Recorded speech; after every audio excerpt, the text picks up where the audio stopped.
एक सच्ची घटना है।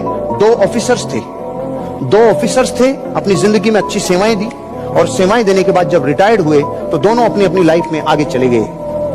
तो एक व्यक्ति वहां से एंटरप्रेन्योरशिप चालू किया, खुद का बिजनेस चालू किया, और दूसरे ने अपनी लाइफ को कहीं ना कहीं सर्वाइव करते हुए आगे बढ़ते चले गए। और फाइनली कुछ वर्षों बाद जो आदमी बिजनेसमैन बना, जो एंटरप्रेन्योर बना, उसके पास वो आदमी उसकी कंपनी में नौकरी मांगने चला गया जो साथ थे। जब मिलते ही वापस दोस्ती याद आई और उनके साथ उन्होंने काम पे रख लिया और आगे काम बढ़ाना चालू किया। जिंदगी शुरू हुई। 1 साल 2 साल 2-2.5 साल बाद दोनों बैठ के बात कर रहे थे, क्योंकि दोस्त भी थे और अभी अपनी एम्प्लॉय भी थे और एम्प्लॉयर भी थे।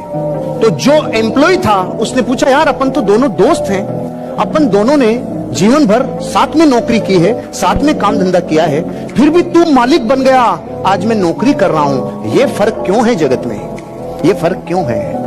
तो उसने कहा कि यार मैं तेरे से ऐसी बातें नहीं करना चाहता, अपन दोस्त हैं, दोस्त अच्छे रहेंगे, क्यों ऐसी बातें याद करता है, क्यों आगे के लिए सोचता है कि नहीं, अगर बता सको तो बताओ। तो उस आदमी ने बोला, तू गलत समझ रहा है, मैं मालिक आज नहीं हूं, मैं मालिक उस वक्त भी था जब मैं नौकरी किया करता था, हम दोनों साथ में थे, लेकिन तुझे ये लगता था मैं नौकरी कर रहा हूं, लेकिन मुझे ये लगता था कि मैं मालिक हूं। कि नहीं, मेरी बात समझ में नहीं आई। तो उसने कहा, एक एग्जांपल देता हूं, अपन दोनों, याद है तुझे, एक दिन अपने ऑफिस से जा रहे थे और रास्ते में मेरे को याद आया, कुछ किलोमीटर जाने के बाद मैंने बोला कि आज अपने चेंबर की मैंने लाइटें और पंखे बंद करना भूल गया, चल वापस चलते हैं। तो उस वक्त तूने मुझे ये कहा था, अरे यार 5-7 किलोमीटर आगे, 5-7 किलोमीटर वापस जाएंगे, आधा घंटा जाने का लगेगा, आधा घंटा आने का लगेगा, इतना ट्रैफिक है, घर पे पहुंच नहीं पाएंगे, अपनी कौन सी घर की बिजली जल रही है, रहने दे। तू ये कह के रवाना हो गया था और मैं उस दिन वापस गया था लाइट्स ऑफ करने, पंखा बंद करने। उस दिन भी मैं मालिक था, आज भी मैं मालिक हूं। मैंने जिंदगी भर कोई काम किया, उस काम को मालिक समझ कर किया, इसलिए मैं आज मालिक हूं।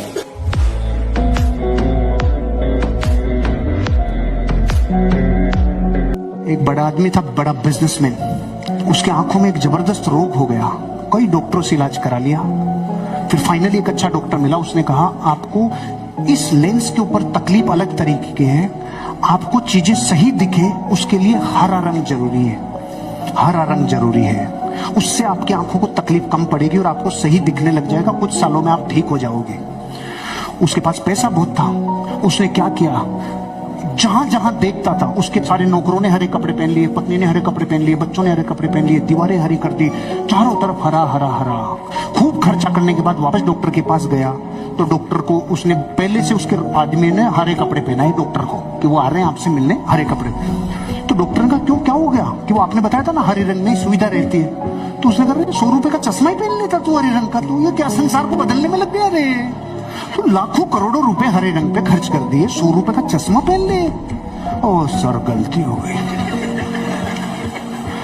आप अपनी जिंदगी में सारी सब सही हो तब मैं करूंगा, ऐसा नेचर बर्बाद करता है।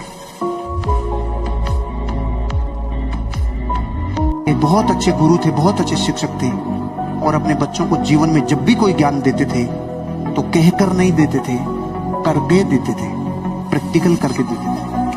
तो एक दिन शिष्य को लेके गए जंगल की तरफ, और जंगल की तरफ ले जाने के बाद पहला प्रैक्टिकल बोला उन्होंने, बेटा एक इतना सा पौधा था, इसको उखाड़ो बेटा। तो उसने उखाड़ दिया। जंगल में और आगे गए, लगभग इतना बड़ा पौधा था, उखाड़ो बेटा, उखाड़ दिया।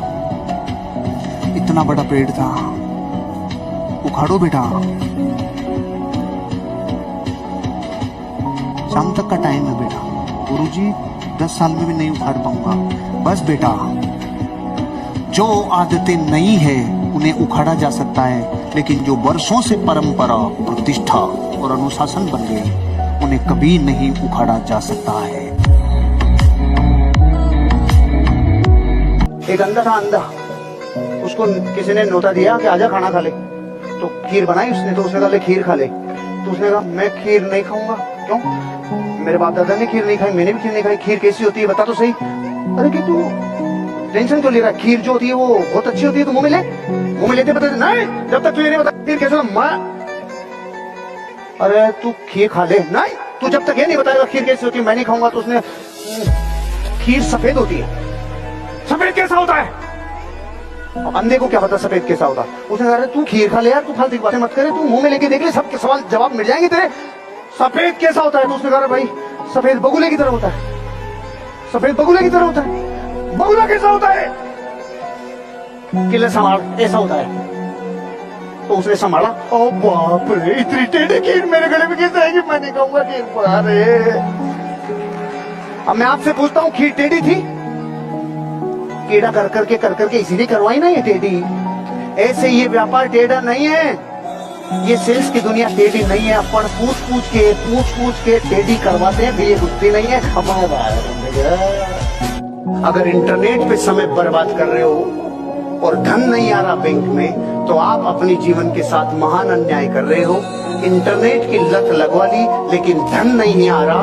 आप जिस दिशा में जा रहे हो उधर नहीं पहुंचोगे।